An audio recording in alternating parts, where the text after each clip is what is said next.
రండి వచ్చి ఫోన్ చేయండి. ఆకలిగా లేదు, నువ్వు తినే. రే నువ్వైనా తింటావా? నేను ఆల్రెడీ పార్టీలో తినేసి వచ్చా. మానేయండి తిండి.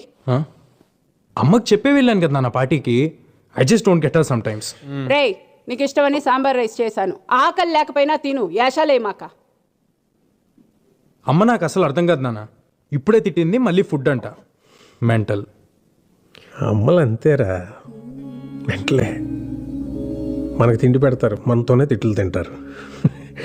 ఏమనుకోవాలని వాళ్ళు అంతేరా. గొడవ పడేది మనతోనే, మన మంచి కోసమే. మనం దాన్ని చేదస్తాం అనుకుంటాం, వాళ్ళు దాని బాధ్యత అనుకుంటారు. కరెక్ట్. యూనో సంథింగ్, ఇంట్లో అమ్మో నాన్నో తాతయ్యో నాన్నమ్మో లేకపోతే ఇంకెవరు అడుగుతారా మన్ని తిన్నావా ఉన్నావా అని? వాళ్ళు ఉన్నప్పుడు వాళ్ళు వీళ్ళు తెలియదురా.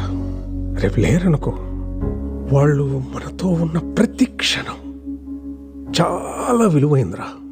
Treasure it. సారీ నాన్న, ఇందాక అమ్మ సడన్ గా తిట్టేసిందని. తిడతారా, పెద్దవాళ్ళు అన్నాక తిడతారు, పడతాం. ఏమైంది? ఈగో ఎందుకు మనకి? అన్నది మనోళ్ళేగా, మన కోసమేగా.